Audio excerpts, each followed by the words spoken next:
Hello friends, ഇന്ന് ഞാനൊരു മെഴുക്ക് പുരട്ടിയാണ് ഉണ്ടാക്കാൻ പോകുന്നത്. ക്യാരറ്റ് ബീട്രൂട്ട് മെഴുക്ക് പുരട്ടി. അതിനായിട്ട് ഒരു പാനിലേക്ക് കുറച്ച് സൺഫ്ലവർ ഓയിൽ ഒഴിച്ചു കൊടുക്കുക.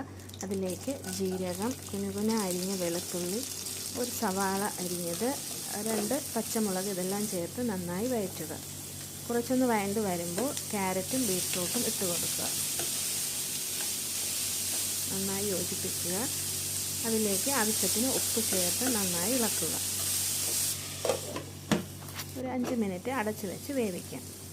ക്യാരറ്റും ബീട്രൂട്ടും നന്നായി വെന്ത് വന്നിട്ടുണ്ട്. അതിലേക്ക് കുറച്ച് കറി മസാല ചേർത്ത് കൊടുക്കാം. എരിവിനും ടേസ്റ്റിനും ആണ് ഇത് കറി മസാല ചേർത്ത് കൊടുക്കുന്നത്. എല്ലായിടും നന്നായി യോജിപ്പിച്ച് ചേർക്കുക. ഇനി ഇത് 1 മിനിറ്റ് അടച്ചു വെച്ച് വേവിക്കാം. നമ്മുടെ വളരെ സിമ്പിളായിട്ട് ഉണ്ടാക്കിയെടുക്കാൻ പറ്റുന്ന ബീട്രൂട്ട് ക്യാരറ്റ് മെഴുക്ക് പുരട്ടി റെഡിയായിട്ടുണ്ട്. ഇത് ചോറിനൊക്കെ നന്നായി നല്ല ടേസ്റ്റായിട്ട് കഴിക്കാവുന്ന മെഴുക്ക് പുരട്ടി തോരനേക്കാളും ബെസ്റ്റ്.